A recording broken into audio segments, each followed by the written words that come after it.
today's video, I'll be speaking about, I've been in the book of Jeremiah for the last couple of weeks. You know, I've gone back to like the Old Testament and then just coming forward. And then I was in the book of Jeremiah. And then I was reading about where the Lord was basically, you know, saying that these false prophets are coming to tell lies. And we see it in today's society where people are coming out to say the Lord said when the Lord doesn't say.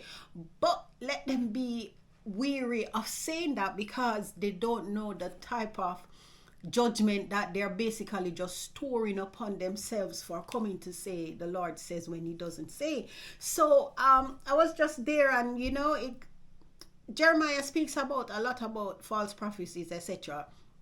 And then whilst I was reading Jeremiah 23, it struck me where the Lord, you know, gives warning to these false prophets. So I'm just going to read through those particular verses, and then I'm just gonna interject as I go along to give my take on it. I hope this video isn't long, because I'm mindful of my battery and I can see that my battery is going down.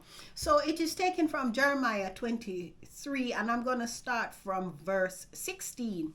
It says here, "This is what the Lord of Heaven armies says to his people. Do not listen to these prophets when they prophesy to you, filling you with futile hopes. They are making up everything they say. They do not speak for the Lord. They keep saying to those who despise my word, don't worry.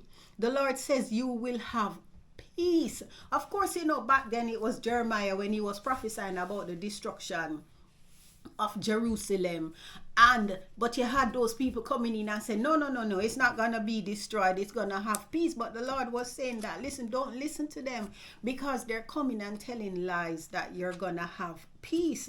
Then it says here, and to those who stubbornly follow their own desires, they say, no harm will come our way.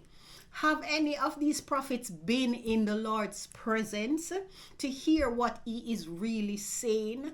Has any one of them cared enough to listen? Look, the Lord's anger burst out like a storm, a whirlwind that swirls down on the heads of the wicked. So what God is here saying is that, I said, you're coming there and speaking and saying the Lord said, have any of you ever even come into my presence to know exactly what it is I am saying?